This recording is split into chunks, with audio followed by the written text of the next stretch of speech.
यह सम्मेलन सितंबर 1901 में कर्जन द्वारा बुलाया गया था। यह शिमला शिक्षा सम्मेलन किसके द्वारा किया गया था? कर्जन द्वारा। ठीक है।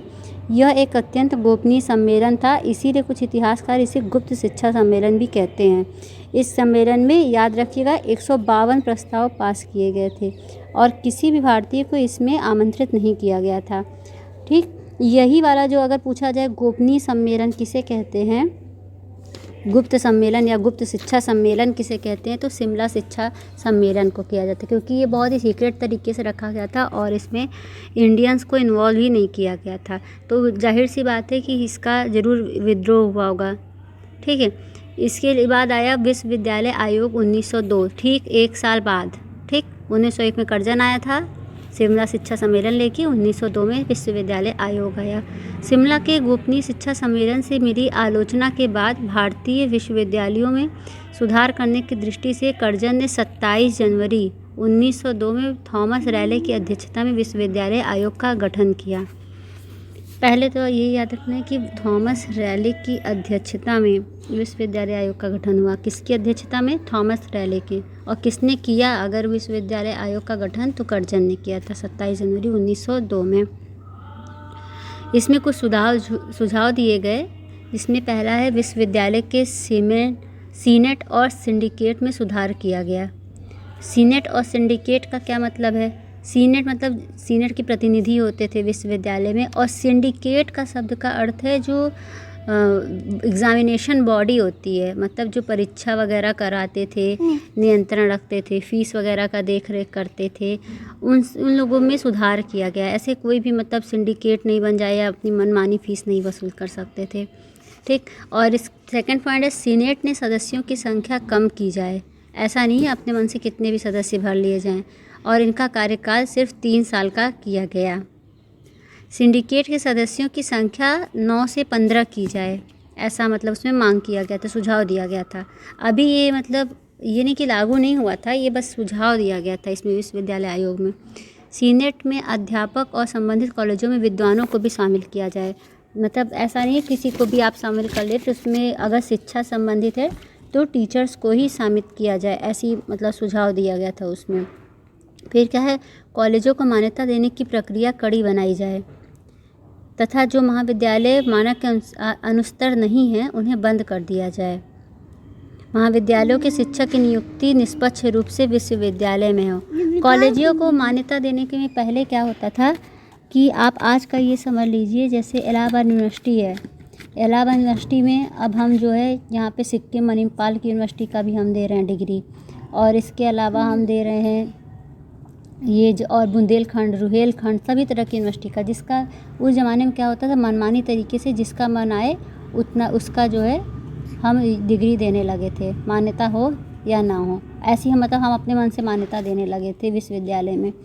तो ये जो विदेशियों की थी ये बहुत ही गलत था, और इस सुझाव के अंतर्गत यही मतलब मांग की गई थी कि जैसे मान लो इलाहाबाद यूनिवर्सिटी है, तो इलाहाबाद यूनिवर्सिटी के वहीं के क्षेत्र के विश्वविद्यालय को मान्यता दी जाए। जैसे इलाहाबाद है तो सीएमपी है, एडीसी है, इस टाइप के जो है, ऐसे आप अपने एरिया के भी कोई विश्वविद्यालय संबंधित कॉलेजों को भी मतलब ध्यान में रखकर समझ सकते हैं इसको, इस पॉइंट को। महाविद्यालयों के शिक्षकों की नियुक्ति निष्पक्ष रूप से हो, मतलब इसमें कोई भेदभाव ना हो कि इंडियंस नहीं रखे जाएंगे, बस विदेशी ही रखे जाएंगे। मैट्रिक हाई स्कूल की परीक्षा का स्तर ऊंचा होना चाहिए, तथा वर्तमान इंटरमीडिएट की कक्षाएं ख़त्म करके बीए को 3 साल का बना दिया जाए। इसमें बोल रहा है कि जो इंटरमीडिएट के लेवल का आपकी एग्ज़ामिनेशन होता था उसे हाई स्कूल में ही इतना गुणवत्तापूर्ण कर देना चाहिए कि हाई स्कूल में ही उसे कंप्लीट करा दे, और साथ ही बीए को 3 साल का कर दिया जाए। महाविद्यालयों को मनमानी फ़ीस वसूलने का अधिकार न दिया जाए, तथा इसकी जिम्मेदारी सिंडिकेट को दी जाए। फीस का जो देख रेख है उसकी जो रिस्पॉन्सिबिलिटी है वो भी सिंडिकेट को देने की बात कही गई है। सिंडिकेट आपको बता चुके हैं, जो परीक्षा वगैरह कराते थे वो सब। महाविद्यालयों को परीक्षा प्रणाली और पारदर्शी बनाने के लिए नियम बनाने जाए, मतलब उस पहली बात तो इसमें परीक्षा प्रणाली रखा जाए, और कोई बात नहीं आगे बढ़ो, और इसमें पारदर्शी बनाने के लिए नियम बनाए जाए। ट्रांसपेरेंसी होनी चाहिए उसमें, मतलब ऐसा नहीं है कि हम जो है भेदभाव कर रहे हैं कि इंग्लिश को जो है पास कर दिया जाए।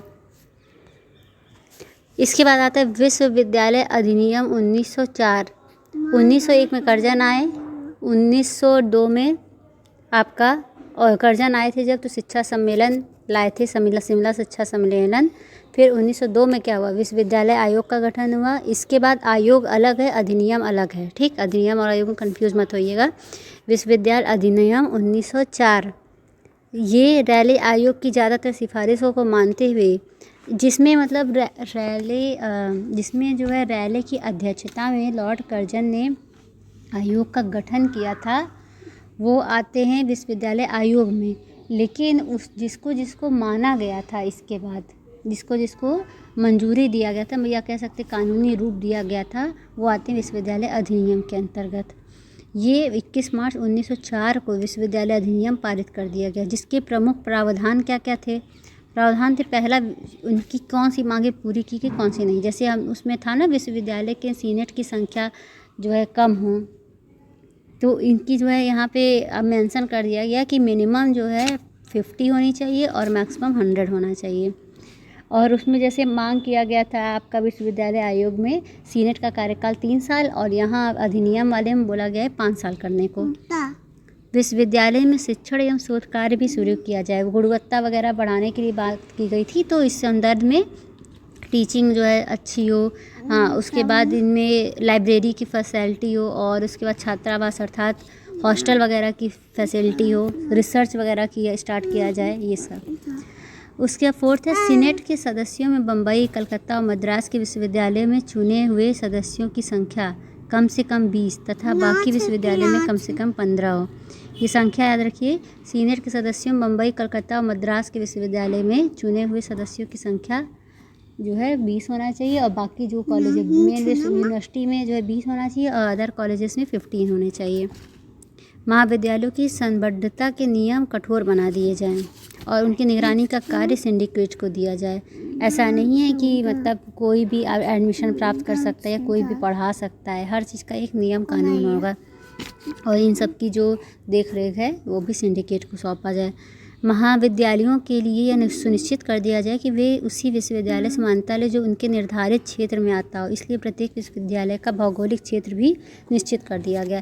जैसे हमारा इलाहाबाद है, तो इलाहाबाद के क्षेत्र को पूरा निश्चित कर दिया गया कि इतने जो इसके अंदर आएंगे, उसमें जो कॉलेजेस आ रहे हैं वो इलाहाबाद यूनिवर्सिटी के अंतर्गत आएंगे, आ सकते हैं, ठीक। तो सबका जो है जगह क्षेत्र फिक्स कर दिया गया, और उसके बाद उनका जो उससे एडेड कॉलेज हैं उनको फिक्स कर दिया गया कि इस यूनिवर्सिटी में यही कॉलेजेस होंगे। इसके बाद बीच में हमारी कर्जन की शिक्षा नीति भी आई थी। ये विश्वविद्यालय अधिनियम जैसे आपका हुआ था 21 मार्च 1904 को, इससे कुछ दिन पहले देखिए 21 और 11 यानी 10 दिन पहले 11 मार्च 1904 को एक शिक्षा नीति पारित किया गया था सिद्ध कर्जन ने, ठीक। इसमें बोला गया था भारत में केंद्रीय शिक्षा विभाग की स्थापना का श्रेय कर्जन को ही जाता है। अगर हम बोले भारत में केंद्रीय शिक्षा विभाग की स्थापना श्रेय किसको जाता है, तो ये कर्जन की शिक्षा नीति है। वैसे तो कर्जन ने भारतीय विश्वविद्यालय को कई अधिकार दिए, लेकिन विश्वविद्यालय अधिनियम 1904 में यह कहकर पूरा मामला बिगाड़ दिया कि विश्वविद्यालय द्वारा बनाए गए किसी भी कानून को सरकार अमान्य कर सकती है। और यहीं पे तो ये पूरा बात गड़बड़ हो गया। आप इतना सारा नियम बना भी रहे हैं और उसके बाद कह सकते हैं कि गवर्नमेंट जब चाहे उसको इनवैलिड कर दे, तो ये तो कोई बात ही नहीं है। इस वजह से ये शिक्षा नीति, बाकी सब तो सही है, लेकिन ये इनका ये कहना गलत था, ठीक है। आज के लिए इतना ही। Thank you so much.